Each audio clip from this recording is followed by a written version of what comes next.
Laganap sa social media ang mga irresponsableng post, mapa-vlogger man o hindi tungkol sa administrasyon. At madalas nga ay naaabuso na ang kalayaang magsalita o magpahayag ng opinyon. Yan pong tatalakay ni Professor Antonio Contreras sa kanyang punto de vista. Professor.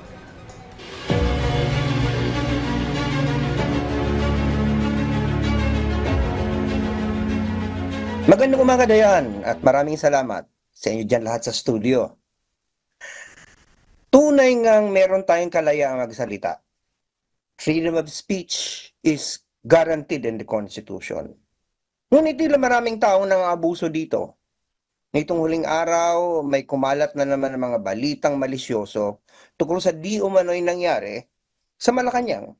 At ang nagpapakalat pa nito ay ang iba'y isang mga abogado pa, mga politiko.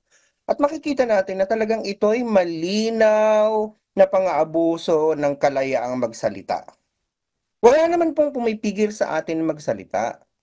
Pero kahit na ang korte ay nagsabi na hindi absolute ang free speech, kapag malisyoso na, kapag hindi na totoo, at lalong-lalo na kapag ang inailalagay mo na yung seguridad ng bansa sapagkat nagpapakalat ka ng mga impormasyon na maaaring magpa-destabilize dito, katulad sa mga kaugnayan ng kalusugan ng Pangulo, na may nangyari sa kanyang masama, o kaya ina-undermine mo na yung otoridad na siyang dapat sanay mag-hold ng Estado para maging stable. Kapag yun na ang tinatarget mo, ay you are now crossing a very thin line towards the commission of a crime.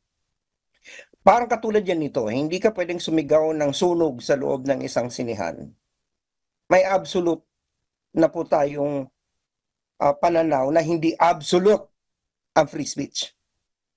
So sana mag-ingat ang lahat sapagkat ito ay isang delikadong bagay. Hindi natin pwedeng abusuhin ang karapatang magsalita. Hindi tayo pwedeng magpakalat ng kung ano ng mga chismis na wala namang mga ebidensya. Sapagkat ito ay ikauwi hindi lamang ng iyong kapahamakan.